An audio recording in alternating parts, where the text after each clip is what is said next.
and into the Death Wish Coffee start zone comes Brendan Queen, and we are racing for 125 laps here at New River.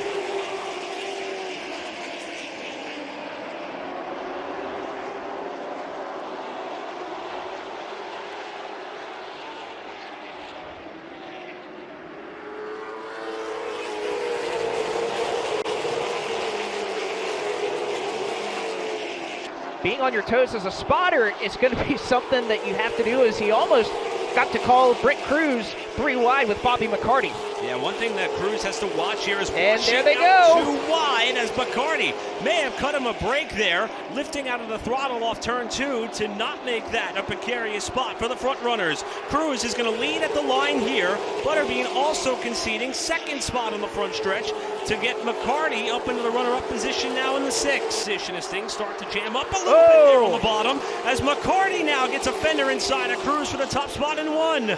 Cruz gives him the space, but that's what we were talking about earlier, that you'll see these cars going all the way down to the grass to complete that pass, and Cruz almost got in the back of McCarty there. So third lead change. Tyrell almost looked for second. 112 laps to go. New leader at the front of the field. It is the 6th of Bobby McCarty. Arrived with 3 team members to practice yesterday. It was he, his father, and 1 other crew member on that race car. As we could see a new race leader. 4th one we've had so far tonight with 98 laps to go. 23 of Cade Brown, looking awfully strong up front. But, you know, if you watch Landon Huffman's blog on his YouTube channel last year, he kind of employed this same strategy of going up and trying to pass a couple of cars, going high, going low. Found himself in the top 5 in that race before eventually selling for 16th in his start for Nelson Motorsports a year ago. And now it is McCarty who is trying to conserve a little bit on the bottom. And here comes Tyrell trying to jump up outside, nearly 3 wide for third, as we are now double wide, 3 rows back with Tyrell trying to go to the point on the back straightaway. What a move by Tyrell, and you can see it's a conscious decision to try and go up towards the front. You can see a little bit of damage just on the nose of that number 81 car, but do we have a 5th lead change at New River All-American already tonight, side by side for the race lead, a couple of car lengths clear of Bobby McCarty in 3rd, and indeed we do. Minnie Tyrell, the number 81, leads his first lap since FloRacing Motor Speedway a year ago. Huffman, you can see how much he is wheeling it off the corner as Tyrell has a pretty comfortable lead. It's nearly up to half a straightaway right now, but Landon Huffman looking to take his 37 High Rock Vodka Chevy, and he's going to go right to the point. Huffman into 3 and 4, 6th lead change of the night in 35 laps. Landon Huffman now at the point at New River. Is this New River or is this Talladega with the way in which these drivers are coming and going? Impressive performance that he has put on early in this race is 3 wide in 1 and 2. McCumbee on the top side, Grady and McCarty, 3 drivers who have been around this series for an awfully long time. And McCarty trying to make his way by Carson Quapple, who's just kind of been patient like you would imagine Quapple to be. So it would stand now, no driver is going to go a lap down. They've all stayed on the lead lap, and indeed we will see the first shitty coolers caution of the evening after 45 consecutive green flag laps. The HinderCars.com pace car down in the pit area, and through the Death Wish Coffee restart zone. Landon Huffman gets us back underway with 80 laps to go.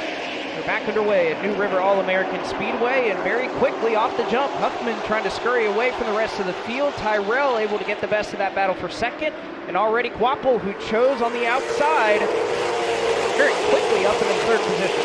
And now we know some of the drivers who their game plan was to push hard and push hard early. They're on your screen right now in that top 2 of Landon Huffman and Minnie Tyrell. And the precision that these drivers have as they are sliding around on old tires to lean right up and onto these race cars, but not do any further damage, is finally a change for the race lead with 57 laps to go. 2nd time we've called this name up front, but Minnie Tyrell up to the point here at New River All-American Speedway, and Queen is on the charge, catching your top 2 as well. The top 10 here today, fresh off what was his Cars Tour debut last week, and we got a crash.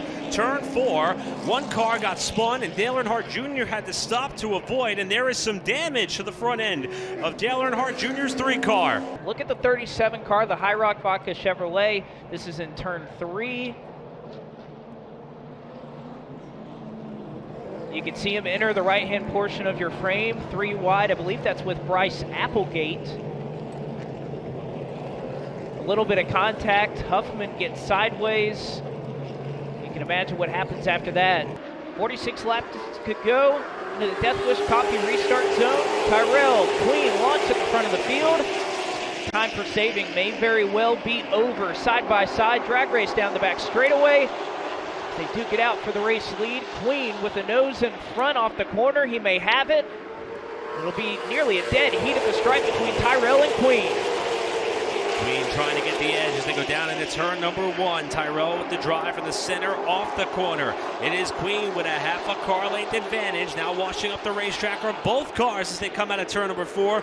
Double wide for the race lead. Double wide for 3rd spot. Double wide for 5th as Carson Quapple gets up to the top 5, and Queen's got the run off too. Queen putting the throttle down, and it may just be enough to clear Tyrell into turn 3 off the corner. Another change for the race lead cements itself as he'll lead each of the last 2 laps. Race for the lead's not over yet. How about Tyrell? He just lost the top spot to Butterbean, now gets the fender back to the inside. After Butterbean was able to exercise that second groove, but they both slip off turn 2 with Bobby McCarty lurking. Tyrell and McCarty, we know the friendship that they have, how much work that they put in. Again, Tyrell in an RNS race car chassis, Bobby McCarty in the RNS race car house car. And Tyrell, I tell you what, he is not fading at all. He is applying all the pressure he can to Brendan Queen down the front straightaway, who shuts the door all the way down to the grass with 39 to go. You talk about protecting the bottom. That was protecting the bottom by that of Butterbean. As now Tyrell lunges to the bottom. They touch. Tyrell sideways. Both of them save it as McCarty tries to move up to 2nd. Tyrell has a little bit of damage. Can he hang on, or will it significantly hurt that race car? But we're not done in the battle for the lead. McCarty to the point. Had the lead by just about a foot or so at the start-finish line, and that's enough to allow Tyrell to get through by the 2nd spot battle for that of Brendan Butterbean Queen. It has been a couple of weeks of overcoming for Tyrell. He overcame several laps down in Hickory to muster a top 5 finish. Take a look at the right side of your screen. He's already lost several positions, and yeah, Blake, that tire's down already. And that is a scary feeling going into turn 3 at that rate of speed. Into the Death Wish Coffee restart zone they come. 30 laps to go here at New River All-American Speedway. McCarty, Tyrell, Hall, and Quapple surging towards the front of the field. Who gets back to win this one? The edge goes to McCarty on the start, but he gets a little bit loose on the binders in turn 3 to protect the lead at the line. Connor Hall to the bottom of Mini Tyrell to try to go to 2nd. And if you're Connor Hall, you're in such a tough position. You can see Tyrell trying to hold Connor Hall at bay, keep him on the bottom. Don't allow him to perhaps look in the middle and try to make this a 3-wide move. So Tyrell clamping down for now on the 22 car to try to hold him back. But McCarty hanging on up top, but Quapple, Hall, and Millington now challenging back there. They're the fastest cars on the racetrack. And look who's starting to enter the frame on the right side of your picture. Trayton Lapsevich, 2023 NASCAR Canada champion, as Tyrell closes to within 2 car lengths, 2 laps to go. 2 car lengths separate your top 2. Katie Hettinger, the last bit of lap traffic that these 2 will have to fend with. It's down to a car length off of turn 2. Tyrell catches the 71 in a precarious position, but they'll come around this time. 124 laps. This is the last one. White flag in the air. One more trip around New River All-American Speedway. Is it McCarty, Tyrell, or Connor Hall? McCarty with a car length over Tyrell into 3 and 4. A big send out of the 81, but it's not going to be enough. Bobby McCarty is back in Z-Max Cars Tour victory lane.